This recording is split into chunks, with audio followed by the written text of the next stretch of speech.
Wahai kaum muslimin wal muslimat yang sama-sama mengharap ridho Allah.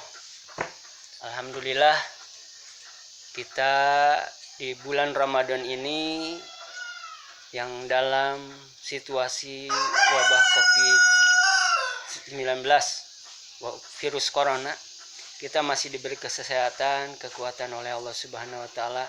Yang mudah-mudahan amal ibadah di bulan Ramadan ini walaupun kondisi sedang susah, mudah-mudahan diterima oleh Allah Subhanahu wa taala dan diampuni segala dosa dan kesalahan kita semua.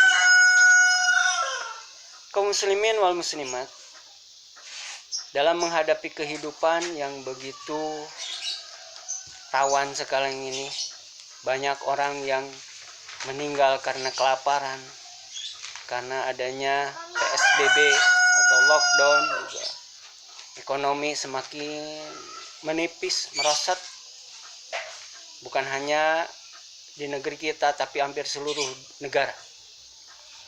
Tapi kepahitan hidup ini sebenarnya tergantung kita sendiri dalam menyikapinya, dalam menghadapinya. Orang yang kurang iman, tidak sedikit mereka akan stres, bahkan bunuh diri. Oleh karena itu, di bulan Ramadan ini Allah membimbing kita supaya kita meningkatkan keimanan kita. Ada suatu kisah, yang kisah ini mudah-mudahan bisa menjadikan bahan renungan buat kita semuanya. Itu pada suatu saat ada seorang pemuda yang pergi ke suatu tempat. Dia ingin ketemu dengan salah seorang guru yang arif dan bijaksana, karena dia punya harapan bisa memberikan solusi akan kehidupan yang dihadapi sekarang ini. Banyak masalah, kepahitan hidup yang dia rasakan. Mudah-mudahan guru itu bisa memberikan solusi terbaik buatnya. Sampailah si pemuda itu ketemu dengan guru yang dicari-carinya. Dia ceritakan akan permasalahannya, karirnya yang gagal, cita-citanya yang putus di tengah jalan, hidup pengangguran, sehingga membuat dia badannya guntai, rambutnya kusut, seperti tidak punya gairah hidup sama sekali. Dia ceritakan semua akan kepahitan hidup kepada guru itu. Ketika setelah selesai dia menceritakan, guru itu enggak langsung menjawabnya. Malah si guru itu membawa segenggam garam dan segelas air. Kemudian guru itu malah menyuruh kepada si pemuda itu, "Hai anak muda, tolong ini garam masukkan oleh kamu ke dalam gelas, lalu aduk dan kau minum." Si pemuda itu heran, "Kok kenapa? Nggak menjawab pertanyaanku, malah dia nyuruh mau memasukkan garam kepada gelas dan aku harus meminumnya. Biarin aja lah, gimana nanti aja." Begitu dimasukkan, diaduknya garam dalam gelas itu, lalu dia minum. Begitu setelah selesai minum, dia memuntahkan aja. Asin guru, pahit. Si guru itu malah tersenyum. "Oh, pahit ya?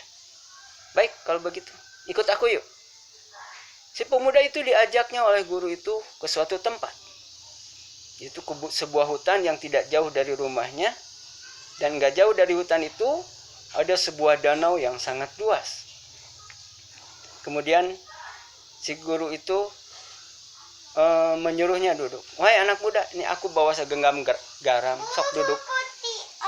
Tolong lemparkan atau masukkan ke dalam danau itu, lalu aduk dan kau minum." Heran lagi itu si pemuda mendengar perintah si guru itu. Lalu nggak panjang pikir, si garam itu lalu dimasukkan ke dalam sungai, ke dalam danau. Kemudian guru membawa sebatang kayu dan mengaduk-aduknya sampai air itu beriak-riak menjadi gelombang-gelombang kecil.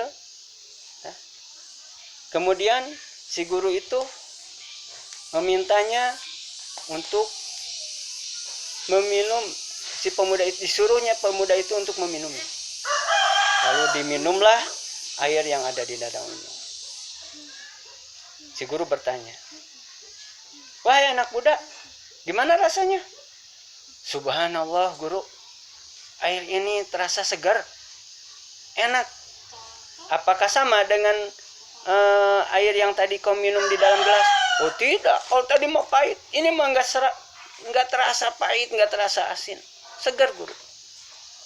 "Ya, bagus. Sekarang kau duduk sini, dekat aku." Kemudian si guru itu mengajak si pemuda itu untuk duduk dan menepuk-nepuk punggungnya.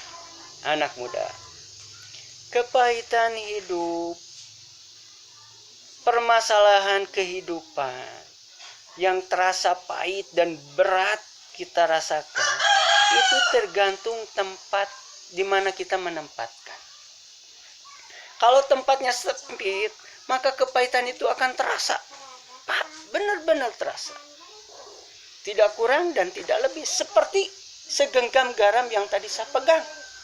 Asinnya kalau itu ditempatkan di tempat dimanapun yang sempit, itu nggak akan mengurangi keasinan, bahkan sampai pahit.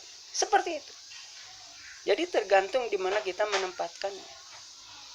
Kalau tempatnya di danau, maka kepahitan, rasa asin, rasa apapun kalau ditempatkan di danau, itu akan tenggelam. Nggak akan kita rasakan. Oleh karena itu, jangan jadikan hatimu itu seperti gelas. Tapi lapangkanlah dadamu itu. Lapangkanlah hatimu untuk menerima semua rasa. Baik, pahit, bahagia, dan sebagainya. Terima dengan lapang dada.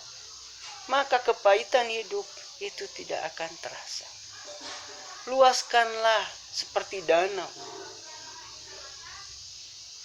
Luaskanlah pergaulanmu supaya kamu bisa menerima wawasan yang lebih luas lagi.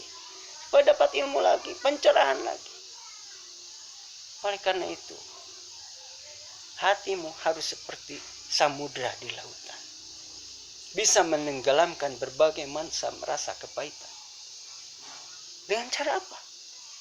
Tingkatkan keimanan dan kesabaran kita kepada Allah. Wasta'inu bisobri wassalah. Minta tolonglah dengan sabar dan salat. Sabar di sini adalah menerima apa adanya dan terus berusaha untuk bagaimana menghadapi berbagai macam masalah. Sabar. Wassalah dan salat artinya dengan keimanan. Memohon kepada Allah, karena ciri orang yang sabar itu alladzina idza asabathum musibah. Apabila ditimpa musibah, mereka qalu inna lillahi wa inna ilaihi rajiun. Tidak ada kata yang keluar dari lisannya kecuali ucapan inna lillahi wa inna ilaihi rajiun. Asal dari Allah dan kembalikan kepada Allah. Jadi kepahitan hidup semuanya dasar dari Allah. Kalau kita merasakan beban hidup, ya tinggal minta kepada Allah. Rabbana la tu'akhidna in nasina wa atana. Rabbana wa la tahmil alaina isran kama hamaltahu 'alal ladzina min qablina. Rabbana wa la tuhammilna ma la taqata lana bih wa'fu 'anna waghfir lana warhamna anta maulana fansurna 'alal qaumil kafirin. Ya Allah, jangan kau hukum kami apabila kami bersalah. Jangan kau berikan beban kepada kami yang kami tidak sanggup memikulnya. Kembalikan kepada Allah. Ud'uni astajib lakum. Niscaya Allah akan mengabulkan permohonan kita. Mungkin itu yang dapat saya sampaikan. Mudah-mudahan ini bisa menjadi bahan renungan buat kita dalam menghadapi problem hidup. Lapangkanlah dada kita. Itulah arti segenggam garam.